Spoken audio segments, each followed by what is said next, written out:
three parts of the mind. There's the cognitive, how we think, our IQ, what we've learned, the skills we've gathered over the years. The affective, which is our personality, our behavior, our motivations, our emotions. So that's the emotional part of our mind. And the third part of the mind is the cognitive part of the mind, which a lot of people don't know about. And that's the doing part. That's how we are actually wired instinctively to take action, to strive, and to problem solve. And so when in asking me that question, what are some of the ways people are wired to do things? We have to look at the combination of the cognitive, the affective, and the cognitive. And so instinctive wiring comes from the cognitive part. And there are 4 basic action modes that we measure when we do our assessment. Welcome back to the Empowered Woman, Badass, and Unfiltered podcast. Your host, Olivia, here. And today I have Alicia Couri, and we're talking about confidence, but also just being in the workplace too, and having that confidence to be who you are in the workplace. Just a little bit about her. She's the Audacious Confidence Growth Expert. She is the founder and CEO of Alicia Couri, Inc., a boutique consulting firm specializing in the development of audaciously proactive leaders and teams using brain science and people data to get results. She has a storied background in business which includes years of owning her own successful beauty business, coaching speakers for stage and video, helping leaders raise their executive presence, and personal brand for media. Alicia brings her experience and combines it with the data, the analytics, as a Kolbe Certified, Talent Optimized Certified, and Predictive Index Certified consultant to help accelerate results for leaders and teams. And she's also a woman of achievement legacy queen. She's originally was born in Trinidad, raised in Australia, and currently lives in Miami, Florida. I've got her links linked below in the show notes. So thank you so much for being here. Thank you so much for having me on today. Of course, of course. So you've been doing this for like a really long time, and you've overcome a lot of things, and you've taught so many people, you've coached so many people, you've worked in so many different industries. What do you find is the most common thing that people struggle with? Oh, well, that's why I'm the Audacious Confidence Growth Expert. And thank you so much for having me on today, Olivia, because confidence is one of those things that a lot of people struggle with. I struggled with it. And it really, it's deeply rooted, right? Our self-confidence, the scars of self-confidence is really deeply rooted. And to try to excavate those things, you can feign confidence for a little while, but after a while,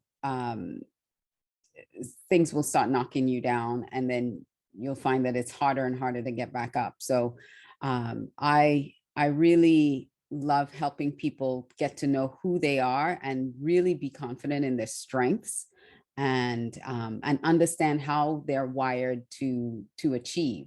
And that helps them, I call it what your superpowers are, or your zone of genius. If you find your zone of genius and you operate in that zone of genius, then you kind of have this unshakable confidence within you, because you know how you operate. And no matter what anyone else says or thinks, you and you know how to get best results for you. I love that. What are some ways that people are wired to achieve? So being Kolbe certified, being Predictive Index certified, I look at the 3 different parts of the mind. So when we talk about brain science tools and data and analytics, we look at these assessment tools that we use to show people how they're wired with their strengths. So there are three different parts of the mind. And I know I'm coming to the answer to the question, but I'm just giving a little bit of a a little bit of a foundation. So there are three parts of the mind. There's the cognitive, how we think, our IQ, what we've learned, the skills we've gathered over the years. The affective, which is our personality, our behavior, our motivations, our emotions. So that's the emotional part of our mind. And the third part of the mind is the cognitive part of the mind, which a lot of people don't know about. And that's the doing part. That's how we are actually wired instinctively to take action, to strive, and to problem solve. And so when in asking me that question, what are some of the ways people are wired to do things? We have to look at the combination of the cognitive, the affective, and the cognitive. And so instinctive wiring comes from the cognitive part. And there are 4 basic action modes that we measure when we do our assessment.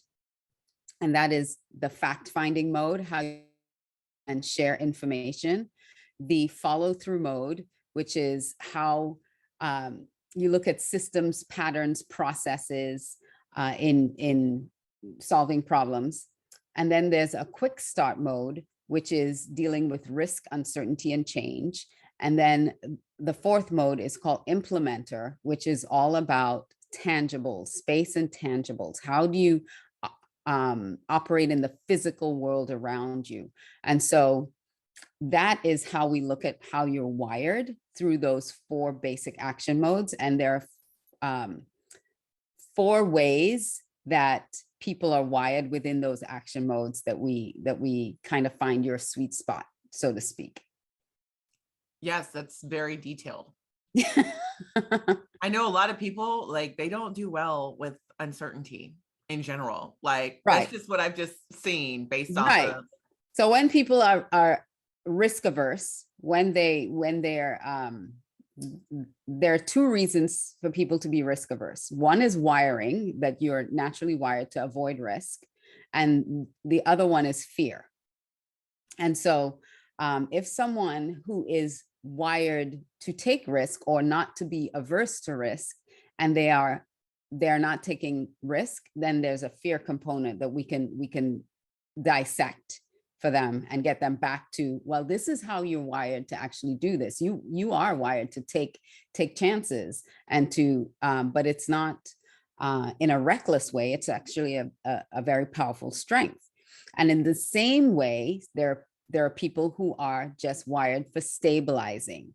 And that's a strength. It's not a weakness. Their risk taking is very measured. It's very calculated, but they lean towards stabilizing situations than risk taking. So a lot of times people hear throughout their lives, why don't you just take a risk? Why don't you just do this? When naturally they are wired to be a stabilizer. And so risk taking is not the first thing they will ever do. They will mitigate risk before ever taking a risk. And so we need to understand that about ourselves and about the world, the people we work with, so that we can lean on those strengths. So while things are changing everywhere else, we can say, okay, this person here is really about stabilization, so they can see what's working and keep that working while we are shifting or pivoting or transitioning into something else. They'll keep the boat afloat. Right. So that's a very important strength to have on a team, is someone who can keep things stable while other things are kind of being risky or moving or changing, because not everyone is comfortable in a changing environment. Yeah. Yeah. I mean, I was at the grocery store the other day and I was looking at toilet paper. I was like, man, there was a time that we were out of empty toilet shelves. paper. Exactly. And I was just thinking about how many people were just, nowadays we're so driven by impulse and fear.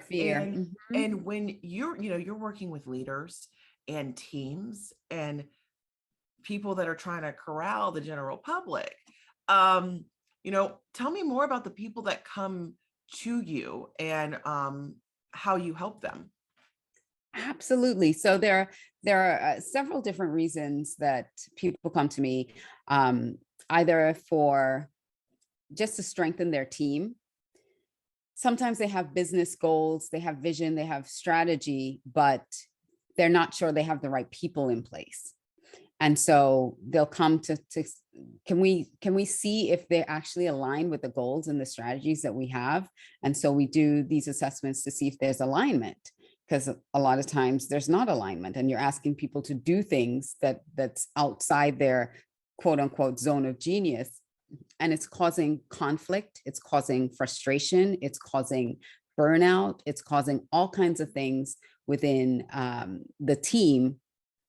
And so when we understand who is on the team and what their role is, then we're able to even if it's just moving the chess pieces around and say, oh, you know what, you have this person in the wrong place. That's why this is not working the way that you hope it would. And sometimes it's just a function of switching tasks among those that are there so that they're more in alignment with the task that they need to do. Because again, remember, Kolbe, the cognitive part of the mind, is all about doing. How do we actually take action?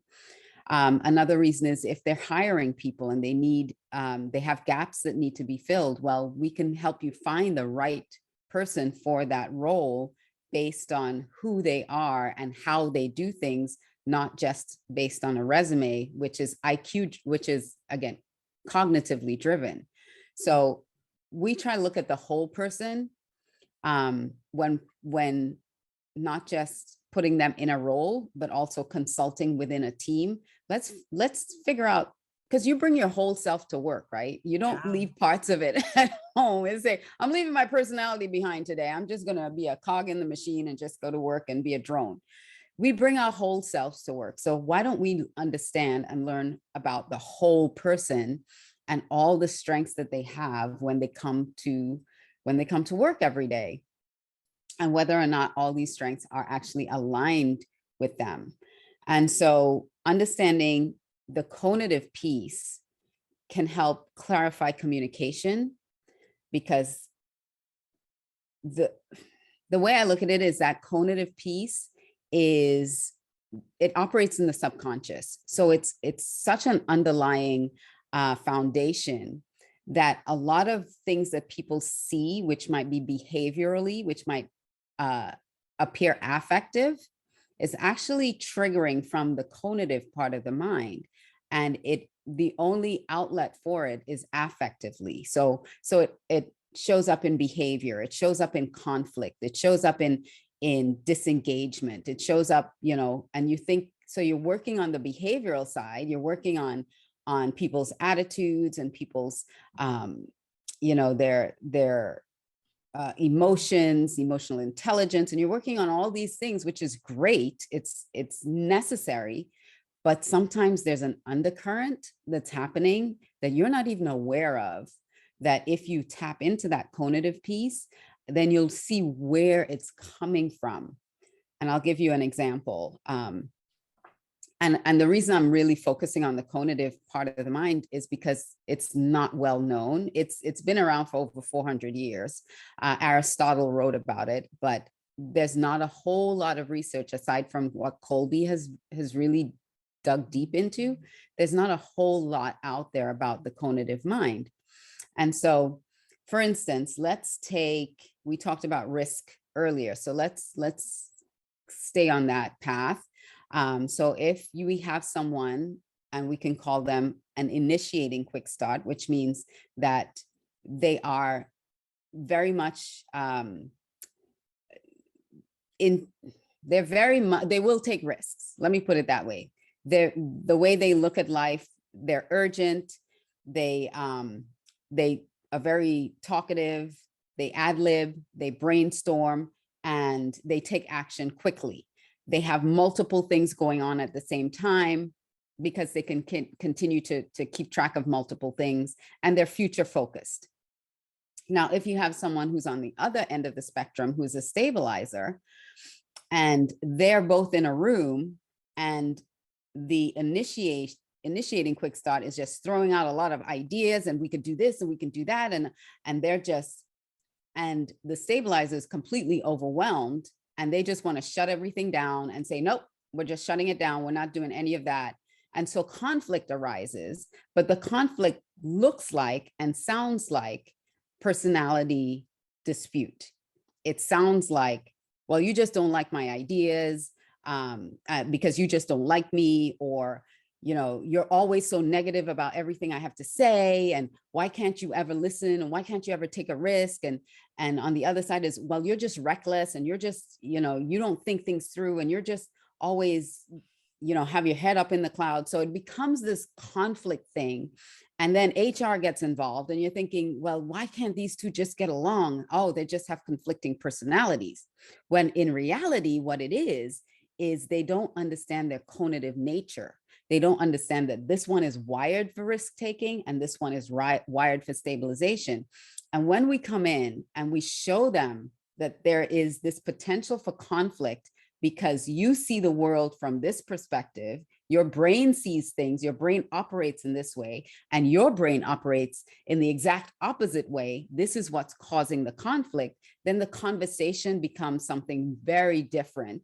Instead of a personality conflict, then the conversation becomes around, well, okay, how can we limit the brainstorming to 2 or 3 ideas? Let's just gather some facts, let's gather some details, let's really dig in and see what can change and what can stay the same. And then it becomes a much different conversation than, well, you just don't like everything I have to say, you're right? This so sounds that's like marriage too. Oh, it helps with marriages so much. You have no idea. Oh, I believe it. I absolutely believe it, because I'm like that first person that you're talking about that like is willing to do risk, will have a bunch of stuff going on and like just be fine and like be like future focused. And then my husband's kind of like the stabilizer, and it's just, you know. But it happens in every the opposite spectrum of every action mode has an element of conflict, potential conflict in it because of that. So let's say fact finder, someone who's a simplifier versus someone who wants specifics. The simplifier keeps saying, just bottom line it for me. I don't need all the details. And the specifier wants details. And the simplifier is like, I don't have the details. I don't care about the details.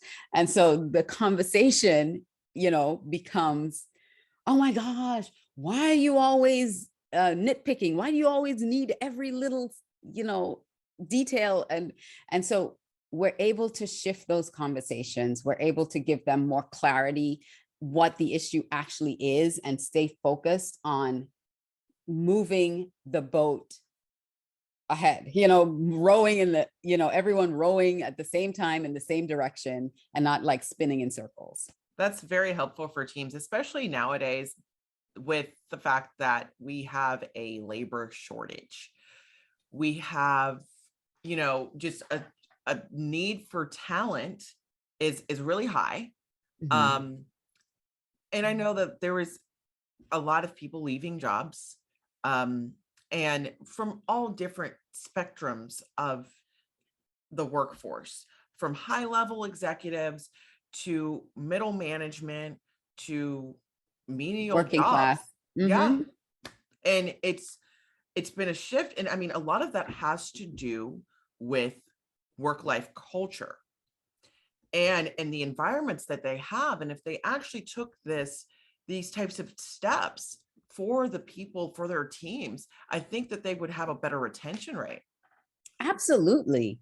Absolutely. And there's nothing a person loves more than being heard and being recognized, in the sense that like they don't need plaques and recognition, but hear me, understand me, see me. And it's not a huge investment for a company because their people are their largest investment. And if you're not treating your people right, and if you're not giving them opportunities to even understand themselves on a deeper level where they can bring their best to work every day and take their best back home, they're not stressed out at work, they're not disengaged, then how much better will your product be? You know, take the time, not just to invest in hiring them, but invest in the tools that will help them bring their best selves to work every day. Yeah. I think it's vital. This is why I do the work I do, because I see the transformations, and it doesn't take 3 years, 5 years. It takes really a short period of time. Because when we do these cognitive assessments with teams and they begin to understand they've been having the wrong dialogue all this time, you know, I mean, we've been arguing over the wrong thing. That shift is immediate. That shift happens like, I mean, it's so fast how quickly things can shift in an organization once they get to the root of what the challenges were. And actually now we have such a greater understanding of each other. Now, when you do emotional intelligence work, now when you do some coaching, it is so much more informed, and you have lasting results because there's not this undercurrent that's still running undetected through conversations. And I know when people know who they are and are understood better by the organizations they're in, their confidence levels will definitely increase. Like, and that's confidence growth expert. That's why yeah. I say it. because they feel heard. And so the scenario we talked about earlier, where there's conflict in a room, each person can feel heard. They can feel that they are now bringing value, because you know my strength is to be this ad-libbing, brainstorming, future focused, you know, multiple idea person. And you know, I'm going to find where we can keep stability. So when I bring ideas to the table, I'm not looking for it just to be shut down. I'm looking for, well, how can we make this work? How can we make these things? And the idea that, okay, an initiating quick start, not every idea is a brilliant idea. Just come to the table knowing you're going to have a lot of ideas, but not every idea is doable. Not every idea is a great idea, and not every idea is going to be executed. And so if we come with that understanding, then we don't get hurt feelings when 30, 50, 60% of our ideas are shut down, right? Because it's like, okay, yeah, I know. I like to just brainstorm. So, you know, the conversations, the attitudes, everything just comes, the communication becomes so much clearer and more productive when you bring that confidence to the room, because you know that you're bringing value with you when you come into these meetings, and the productivity skyrockets. And that is something our economy can benefit from. Yeah. So if you want your productivity to skyrocket, if you want to stop the misunderstandings and the conflict and the confusion, if you want to really get to the root of it, then this is one of those avenues that you can take. And it also promotes proactivity, which is a big thing for me. I love when teams are proactive, because now I know my zone of genius. I know what I can do, because people aren't proactive when there's like murkiness. They're not quite sure. Do I not? Am I overstepping? But when you really know who you are and everybody else knows who you are and they know what you bring, then I can go out and be me, and I can go out and do things to bring value back to the organization, and not feel like, oh, I wonder if, or should I? So it really promotes proactivity. I've been hearing some stuff about, you know, looking at your work environment, not as a family environment, but as a team, and more so like a sports team. And in that, you know, you really are looking at all of the assets to benefit the organization. And I mean, I do like that. And I one day want to have not a huge team. Like, I don't want to be an Amazon. I don't do that. That's just too many people. Like, I kind of like freedom to just like, yeah, my own exactly thing, right? But I do want a team of people. And I definitely want to help them, you know, and help myself work with the best of Mm-hmm. what we have to create something better. Um, what is a success story that you can share with me from a Sure. team that you helped out?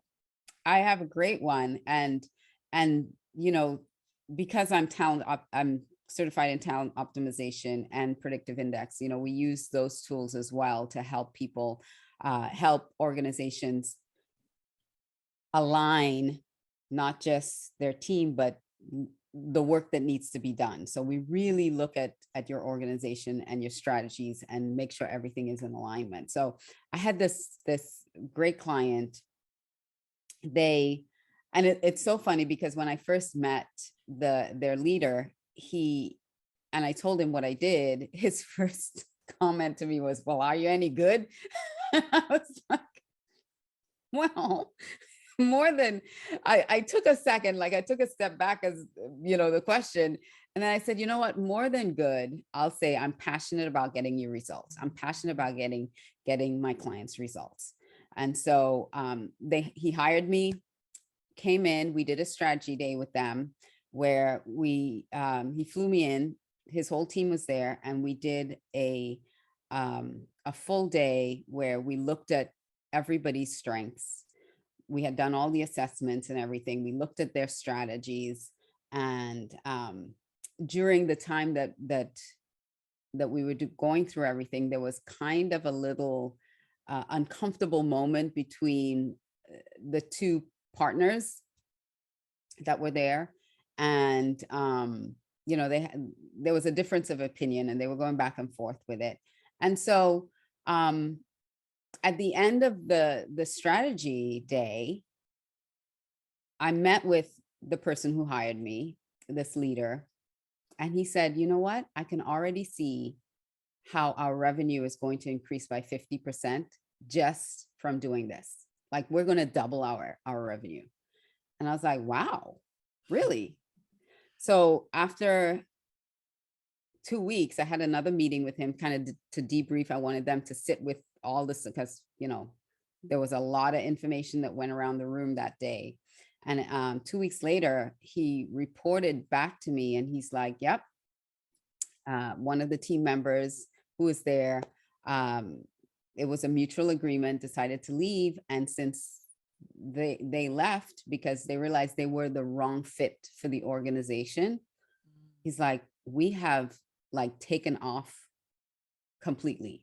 We've doubled, like he was telling me, he's like, we've doubled our invoicing, we've doubled the amount of clients that we're actually you know, signing up, and we're just like rocking and rolling. The communication has gone through the roof. Like, we talk to each other all the time now. Before it wasn't happening because there was too much of that friction that was going on.